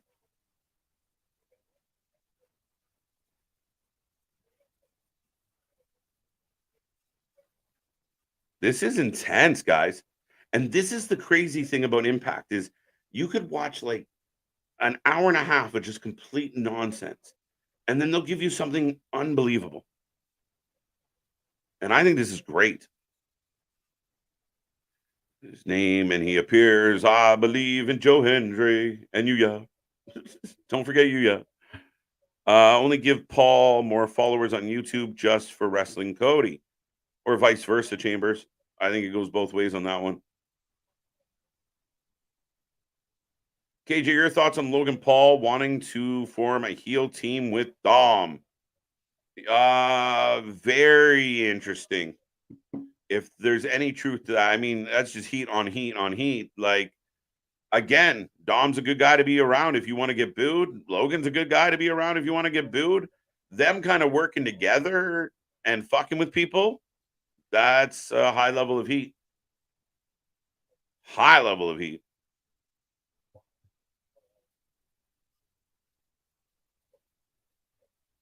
All right.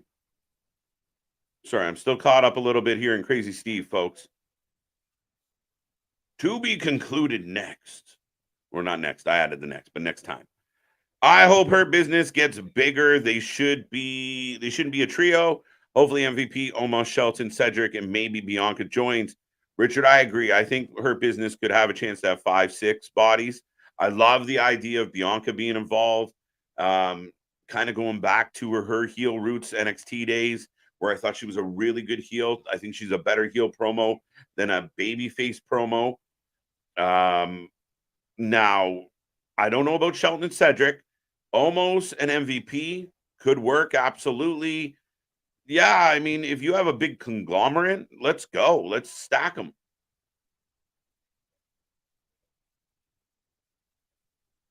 Wait. I can understand what's going on, though. Love you, Steve. Impact fam.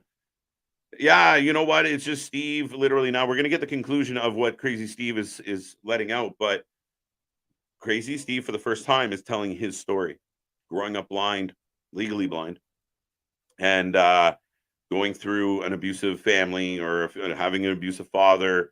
His mom was his biggest fan. She took her own life.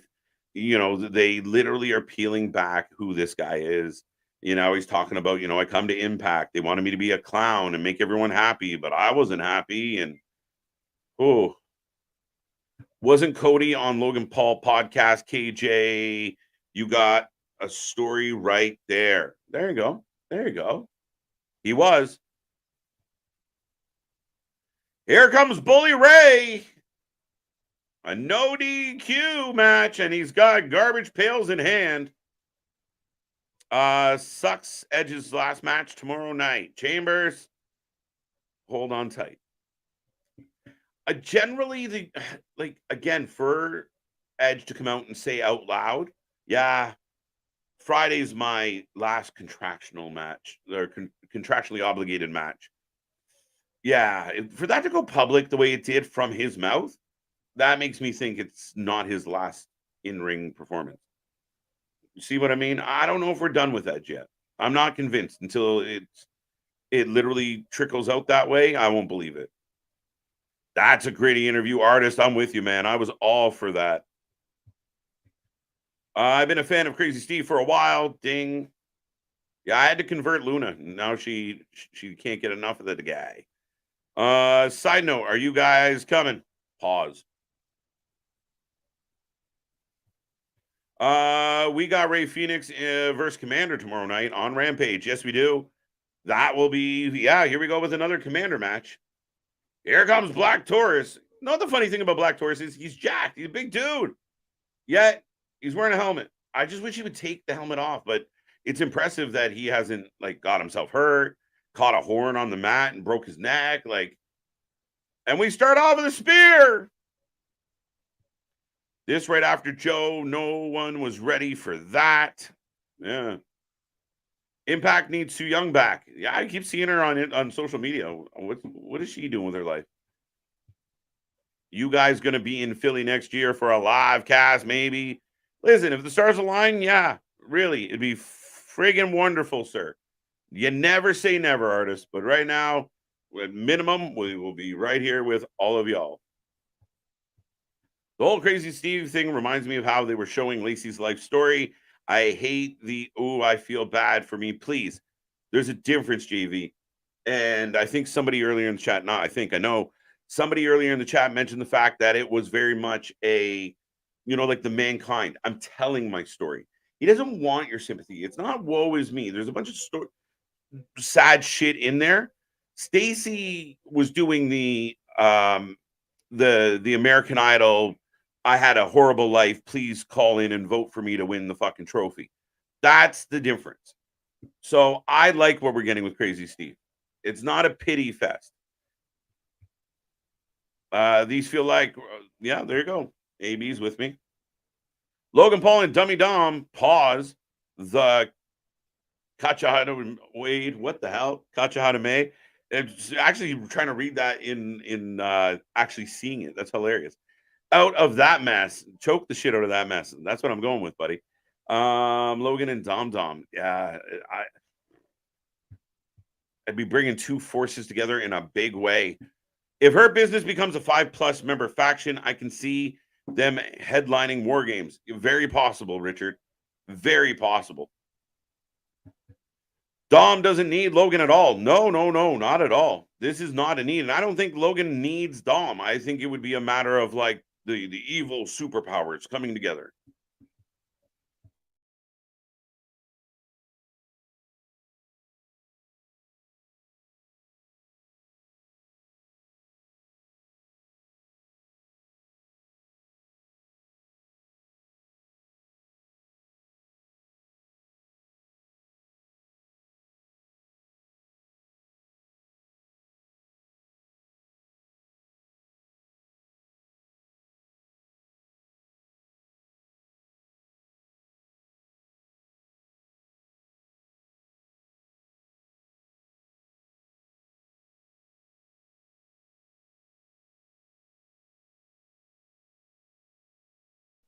I know you can't hear anything I just said. Edge saying publicly on Friday he's done tells me more than likely work, and that's what I was saying. I completely agree. Thank you, Richard. Didn't want to make you guys listen to me drink, and then forgot I do want you to listen to me speak. I'm happy the crowd does, though. Out of context, Lio Rush is injured at this point in time. Question about Lio Rush.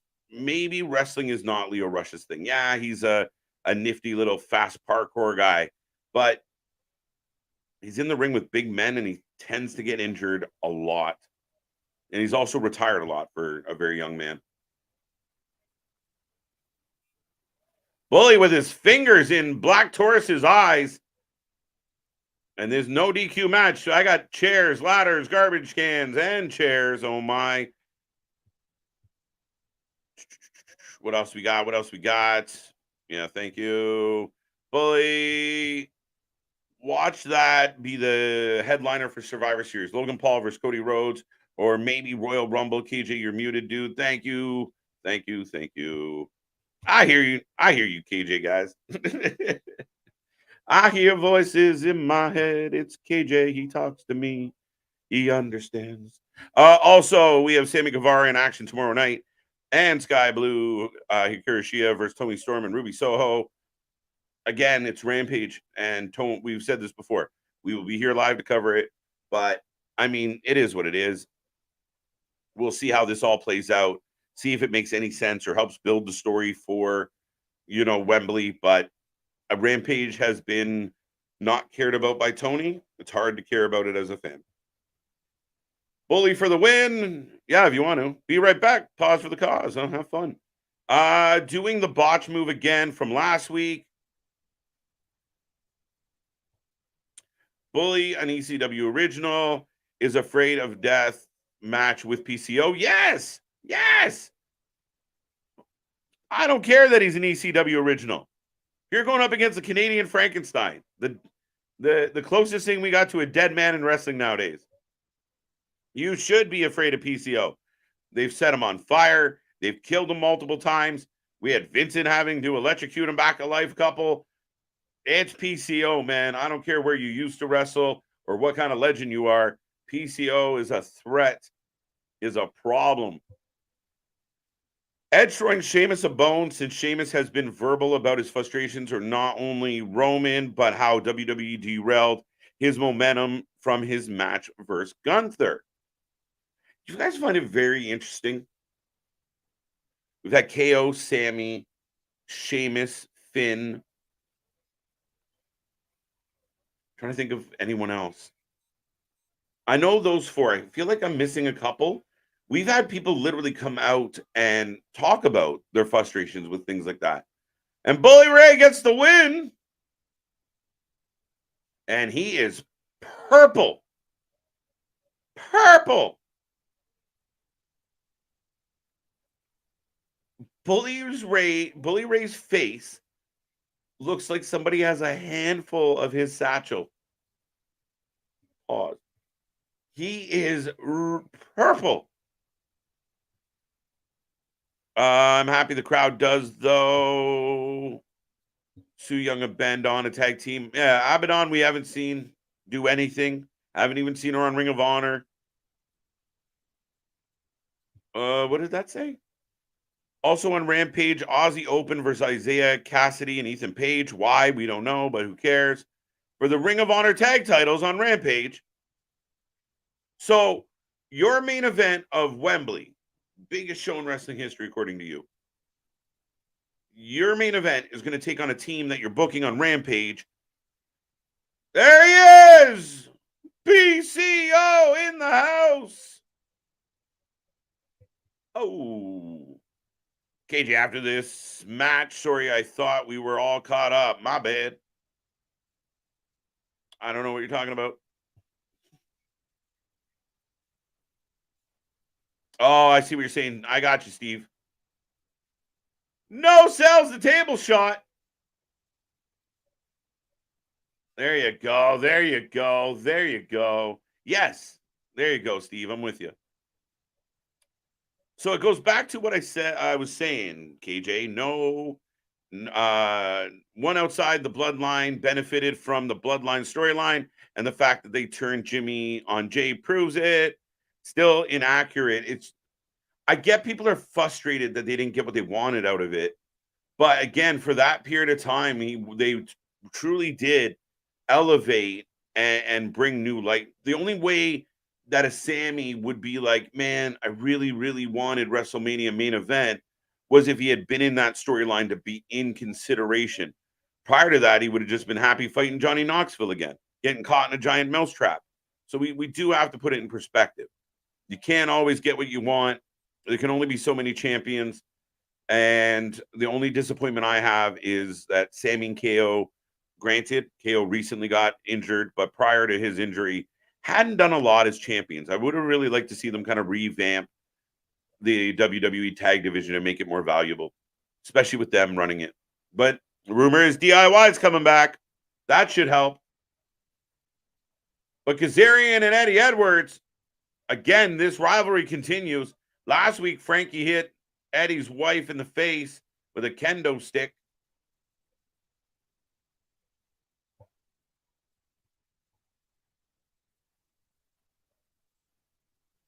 This rivalry, I hate to say it's one of my least favorite rivalries in all of wrestling. Guess Taurus will think twice about attempting that move again. Yeah, man. Sorry, you have failed. I can see Logan versus Cody be for the title next year, but not right now. Cody should be in serious feuds, getting good wins, getting him back to Roman. I think people would view Logan as a serious feud based on everything Logan Paul has done. And he's so heelish. I think it would be serious enough if Cody was to be harassed, tormented, keep getting screwed over by Logan Paul. Logan Paul keeps butting in his business. It builds Cody up as that babyface, and then Cody being able to go over Logan Paul eventually allows everyone to be like, he's our hero. He banished the Logan. Right now, I'm getting a call out for this Sunday. We will be here live, folks. We are here tomorrow. We are here Saturday. We are here Sunday. We are here Monday, Tuesday, Wednesday, Thursday. We are always here. But we're getting the call out for this weekend. Leo Rush and Trey Miguel taking on Mike Bailey and, oh, wait, who else we got? Julia's going to be here from New Japan Strong. Taking on Deonna Purrazzo and Giselle. Zack Sabre Jr., Shane Hayes are going to be in the house. Taking on Moose and Eddie Edwards. And then Team Warfare. Holy shit. Tama Tonga, Tonga Leo, Josh Alexander. I didn't get to read everybody. Alex Shelley going to take on Tanahashi. Tune in, folks. You do not want to miss it. We got a special on Sunday. We will be here live. And on Sunday the 27th is Emergence, which, yes, Impact, that's the same day as All In.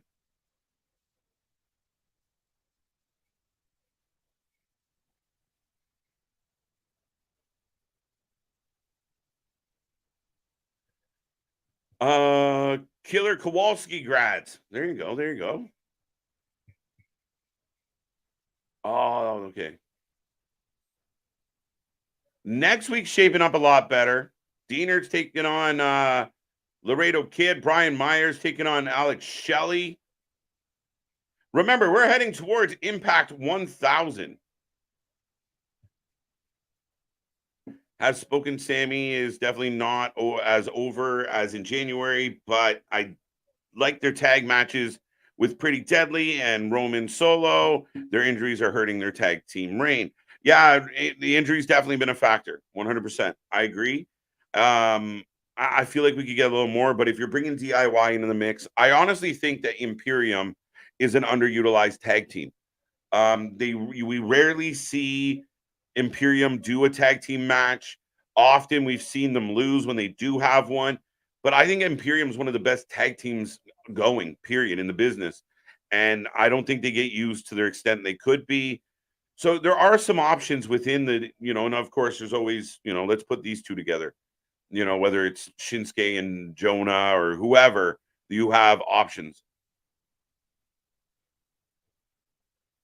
Bloodline created a ton of merch money for Cody, Sammy, KO, Usos, and brought lots of viewership SmackDown and helped the undercard. Listen, at this point, for me, I've had this argument so many times with people, Mark, that you can't deny what the Bloodline has been. It's been better than anything.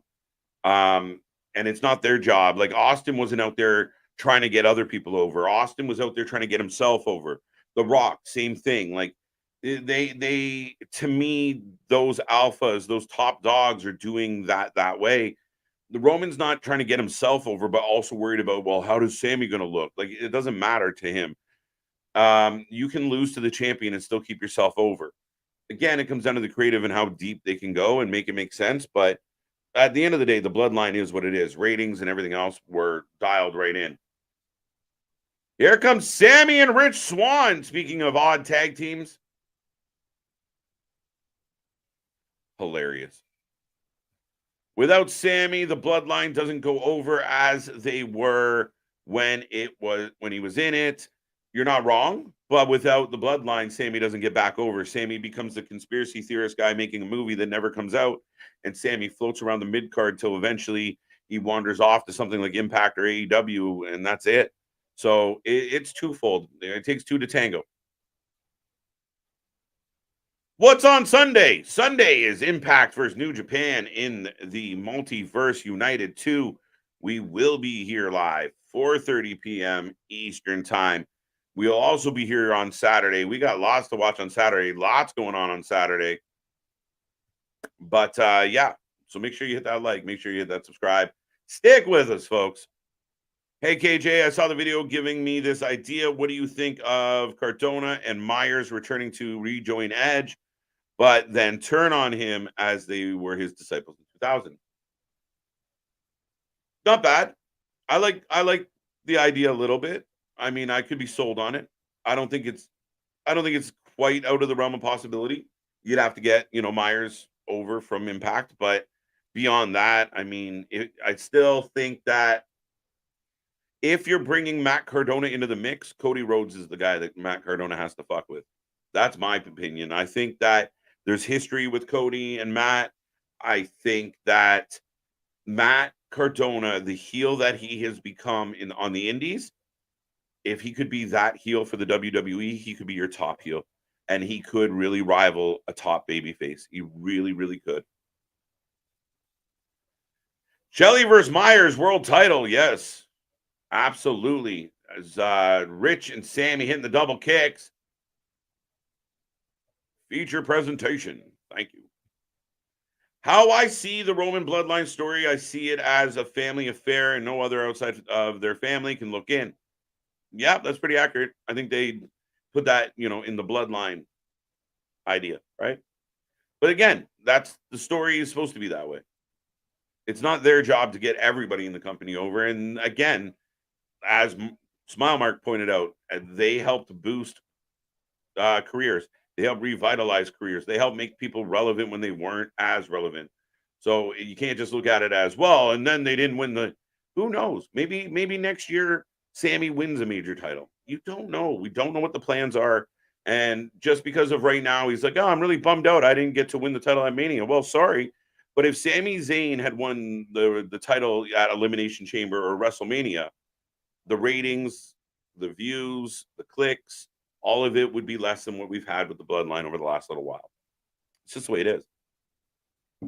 I think there will be a split between Gunther and Imperium down the road. Well, yeah, probably. It's just the way WWE usually goes with factions like this. It's inevitable. Yeah, someday. I think they should ride this one as long as they can, though, big dog. We still have one more match remaining on Impact Wrestling. Rascals versus Sami Callihan. I'm there now. I don't mind an Imperium split. I think Ludwig could be a star. I think Ludwig's fucking awesome. But I think you leave them together. As we get double eye gouges from the Rascals, the only one to suffer is Vinci. Vinci's been suffering bad, to be honest. And I think that Fabian Eichner has a lot of talent. He's a bulkier guy that can be athletic, but he's also very agile, very quick. I don't know what it is, why they haven't quite figured out what to do with him. I don't know. Maybe it's just come down to the fact of promo ability or charisma. Remember, they switched him to Vici and they started doing like the freeze frame fucking entrance in NXT. I just think Imperium needs to be a tag team that wins a lot. I think they should be consistently harassing your tag champions. I think they should be a mainstay in the tag team division. The draw. The draw machine. Gotcha. All right. They're still going to end up leaving WWE. Honestly, I don't see them staying. Everybody said that when KO's contract expired. What did KO do? Re-upped for 3 years, my guy. So don't kid yourself. The big leagues are still the big leagues. Out of that equation, Sami leaving, I don't think if Sami walked in right now and said, sorry, WWE, I got to go. I love Sami Zayn. I love what Sami Zayn does. Do I think the company is going to be, oh my God, what do we do without Sami? No, I don't. I think they got so many pieces that, yeah, Sami can go hang around and get booked like Adam Cole.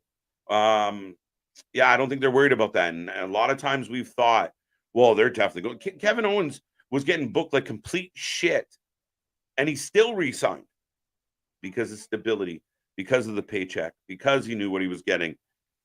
So don't count those chickens till they start clucking. To be fair, other than his own family, the only ones who've gone over is Sami, but it can also be said Sami got Roman over. Yeah, Sami saved. I don't know if saved is the right word. Sami definitely created the longevity and helped.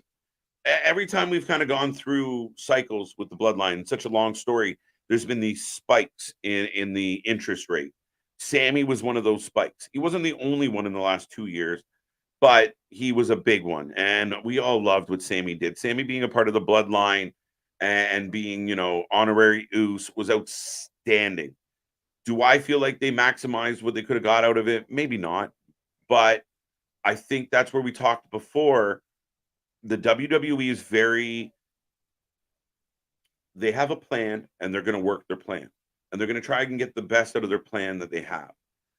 Where they don't just buckle, right? They try and emphasize things. They do try and work things out. Like LA Knight's a good example. Like, okay, fine. We're probably got to push LA Knight, but we're going to do it on our terms. And that's where I think at AEW at times where Tony's really stuck with, like, if Sami Zayn was working for Tony and he went to Tony and said how upset he was about how things were working out, Tony might bend the knee and find a way to make it happen for him. So it's a pick your poison battle on this one. The Rascals for the win. Thank you, Damien. Tag Team Wrestling, my favorite, AB. I'm with you.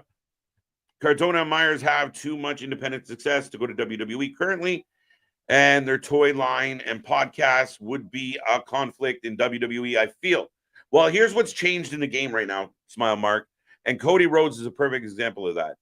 Cody Rhodes explained, like, they were buying the Nightmare, like the Cody Rhodes brand, right? So, yeah, I think that would be a part of the negotiations, part of the discussions.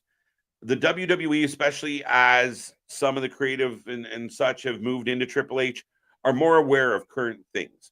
We've seen them bend on Twitch. We've seen them bend on other things that they weren't thrilled about in the past. but now you have a little more understanding of what's going on. So they have flexed a little. Could Cardona come in and say, listen, you're not going to fuck with our toys. We're still going to do that on the side. Da, da, da. I think they'd be perfectly fine with that. Podcast will be interesting because you can't have the WWE doesn't want what is happening in AEW, where people are just having their own podcast, going on podcast and saying everything. You got Jericho out every week, just blowing kayfabe from all your stories out the window. Just talks about it like nothing. Who gives a fuck? It's just acting. It's crazy to watch him do it. But I think they would have a little bit of control with that. But again, I think if they can find the parameters, they make it work. And as much money as Cardona and as successful as Cardona is on the indies, Myers is not at that level. And in addition to that, they're still not at WWE level as far as how well it could be. The way I see it, Richard, I see Gunther turning on Kaiser and Vichy and then turning face. Ooh, no. I don't like Gunther as a face. I don't. Wrestling companies have their own schedules. I might need a little context on that one, big guy.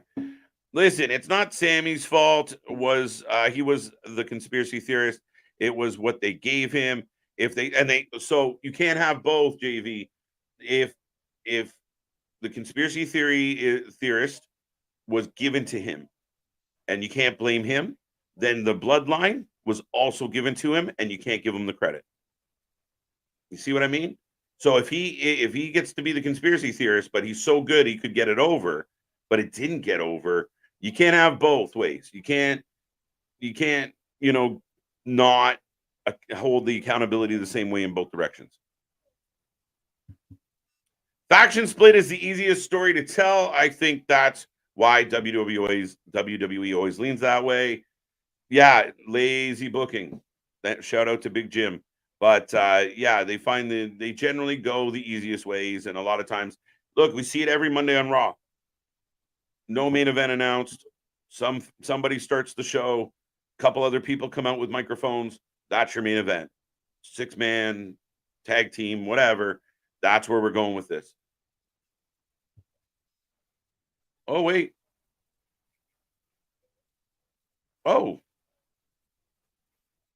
Match has been a little clunky for me.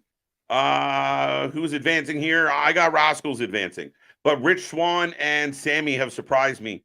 The odd couple, they just keep coming. And all 4 men are down. A little bit of an applause from the crowd. There we go. I'm looking forward to Alex Shelley versus Tanahashi. Abso-fucking-lutely. Should be a fun one. What's up, J-Boy? How you doing? The Bloodline story really saved Sammy from a poor gimmick. Fans know I appreciate Sammy for the wrestler he is, not as a cringy heel. Yeah, I love Sammy. I really do. I love Sammy. And again, it goes both ways. Like he was a big part of that resurgence of all of it. Like I give Sammy all the credit in the world. He was outstanding with the Bloodline. But he was put in that position and he had to make the best of it, as much as his bad gimmick, his heel gimmick was given to him and he had to make the best of it. It goes both ways. DVD on the apron. Death Valley Driver. I was like, what?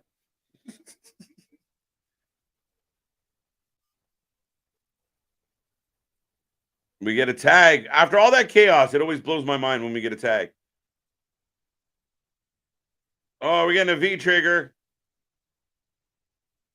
Trey Miguel back in, interrupting. Super kicks. Bump kick. Went up and over. Look how we got when they actually wrote something for him. I'm sorry, his match versus Johnny Knoxville was highlighted. So are you implying that they didn't write the bad stuff for him? They only wrote the good stuff for him? You see, that's where your argument kind of falls apart a little bit, is the fact that, he made the best out of what he had, but you have to put him in that position. Oh, 1, 2, 3, it's over. And the Rascals pick up the win. The bloodline story didn't save Sammy. Sammy took the ball and ran with it. Same ball WWE didn't want to give him. Now we're just beating our head off the wall here, buddy. Yeah, no, said what I said. There you go. What is your early prediction for the rematch between Blake Christian and Masha? I want Masha to win it, but she won't. Blake Christian's going to hold on to that belt. I think Bayley should take the WWE Women's Championship away from Io Sky. Chris Leclerc, I know you're a big Bayley fan. It's possible. Rascal's Subculture seems like a better matchup to me. It is. I didn't think Sami Callihan and Rich were going to win the last match, to be 100% honest with you. But they just as easily could go with Callihan and Swan for Subculture. I let the Rascals feud with ABC. Now, ABC is an interesting factor in all this, how they play into it and where they go from it. So we'll find out. Oh, you know, that's where they're going with it. Chris Bailey gonna get more and more jealous of Io being champion. Yeah, it's generally how it works. What's up, KJ? Victor, how you doing? I got a cool idea for WWE. If Vinci be like James Bond. Oh, so he'd be like Cesaro when they were trying to make him James Bond.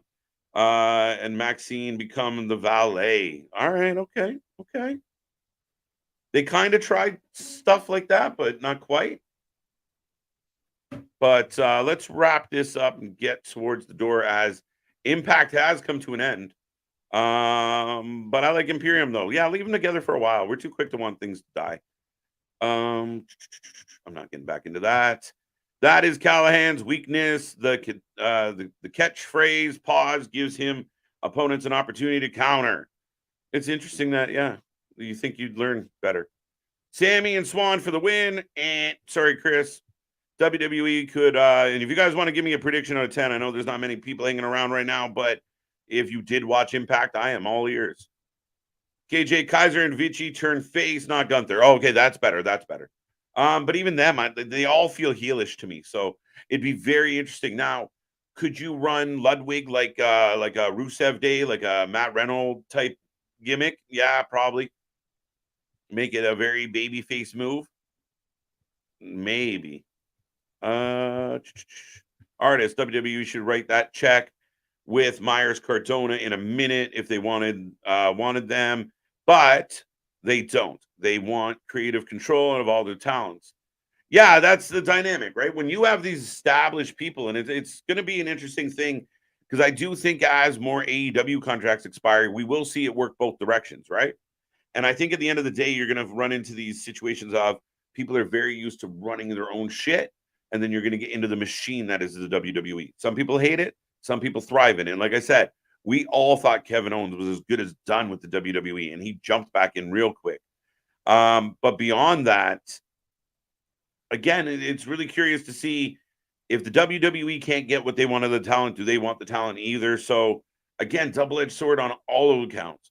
We got to figure out now. Myers Cardona, man, I think if they could get Cardona in particular back into the mix, Myers is Myers. I like Myers, but Cardona's the guy for me.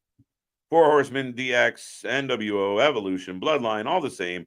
They work to benefit themselves as a faction, and everyone who worked with them got the shine for doing it. Ding, smile mark. Thank you. That was kind of wild. Not bad. Wentz got the worst of that landing. It didn't look pretty, and actually, Sami Callihan kind of rubbed his face at the end where it looked like he might have taken not the best of bumps on that one. Wow, that was cool. They're showing some tag team cohesion. Fair enough. Time will only tell, but the Bloodline storyline has done more harm than good. In what way? In what way, JV? Step away from the whatever vitamins or things that are making you feel loosey-goosey. Step away. Go Google the box office over the last 2 years. Go Google the merch sales after the last 2 years. Go Google how the numbers on SmackDown's ratings have been. Go Google at all the shit they have done with the Bloodline at the top of the pyramid. It is crazy. The WWE isn't losing any sleep. They are not losing any momentum. They are not struggling. The bloodline have put them over and put them over and put them over, and they continue to sell out and sell out and sell out. And the nights when Roman's around, they sell out even more. The nights he's not as good. And that's a true testament to who he is and who the champion is. On the weeks that he's not around, ratings dip. When he say he's coming back next week, ratings go up. It's undeniable, man. And no matter what your personal feeling is about them, no matter what, as Smile Mark just said, it's the same song and dance it's always been in wrestling. And at the end of the day, my friend, you can't deny the numbers. You might not like them. Oh, they're hurting us. They're not. They're not. They have done nothing but be successful. The only people that think they haven't been are either not paying attention, are not smart enough to understand, or do not have the ability to take their bias and put it aside for a little bit and just read the facts. It's a fact at this point. Can't be argued. Can't be debated. They're not hurting anything. Swan got legit spiked. I believe you, AB. What a move by Callahan. So some people enjoyed the main event. I like that. Nobody give me a rating, though. Tell your wrestling fans. There we go. Epic stream. Always a blast hanging with my crew. I just wish my girl from another pearl, lovely Luna, was here. I wish too, man. I miss Luna. Big shout out to her. She's been in the dredges of work insanity. But we will have her back. Big Nick and I will be back tomorrow night. I still see things popping in, but do you think LA Knight could be a person to dethrone Roman? I wish, but no. Tell your wrestling fans, absolutely. Roman is attractive now, is an attraction now. What are you saying, Keyshawn? There we go. Hey, KJ, how long do you see the Bloodline storyline being on pause for? What will Jimmy do? I think it's a coincidence. You guys can take it for what it's worth. WWE is going to Canada, and Jimmy quit. Jimmy will come back when they come back from Canada. That's what I think is happening. That's my take. You can go tell everybody where you heard it. But I think that's, put two and two together. They have to find a reason why Jay can't be on the show. Well, they're going to Canada. So sayonara. So I don't think it's going to be long. Couple weeks, maybe. You can't let it just go quiet. So there has to be a plan, I imagine. LA Knight versus Roman Reigns. I can see that, just not yet. Yeah, it would take time to get there. And I just don't know. Again, I think we're all kind of stuck on it's going to be Cody and it's going to be WrestleMania 40. I do think, I almost feel like because we've been talking about it so long, it would be kind of bad if they did it. I don't know how I feel about it anymore. 7 out of 10, 7 out of 10. I don't know who is worse with the spray paint, the Rascals or the Outcasts. The Outcast is the answer. Okay, last question. Is the Bloodline a temporary fix or a long-term fix? At how many days has Roman had the belt? Feels a little long-term. Again, if we just count, I think that's, it's not a temporary fix. It is your long-term story, and it's been unbelievable. Impact with another solid show, 6.1. I'll give it a 5.5 tonight. I won't fail them, but I didn't really dig into much, and I was spending most of it talking to you guys. Yeah, big dog. Hey, KJ, do you see Wesley returning one day? Yeah, probably.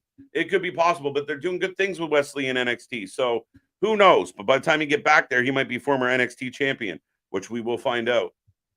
Didn't Jimmy and Jay show up at Elimination Chamber? Shh. Did they? Yes, they did. Yeah, I believe they did. So fair enough. What happened to Rich Swan? I think he just rolled out.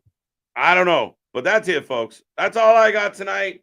That was Impact. That was a little MLW. Still trying to get my head around what chaos is going on down there, but we saw Jacob Fatu get a big win. We saw Davey Boy Smith Jr. get a win, and we are building towards this Sunday. We're getting the multiverse of matches. Again, I thank everybody for being here. I thank you for joining us. We keep growing. We're just a baby. We're just getting off the ground. So make sure you like, share, subscribe, be a friend, tell a friend, take our link and drop it anywhere you see people talking wrestling. And beyond that, that's all I got. Great show, great stream. Thank you so much, everybody. Come back tomorrow. Me and Nick are going to tear the house down. It's going to be a feel-good Friday. Let's say goodnight. See you on the flip side, folks. Bye-bye.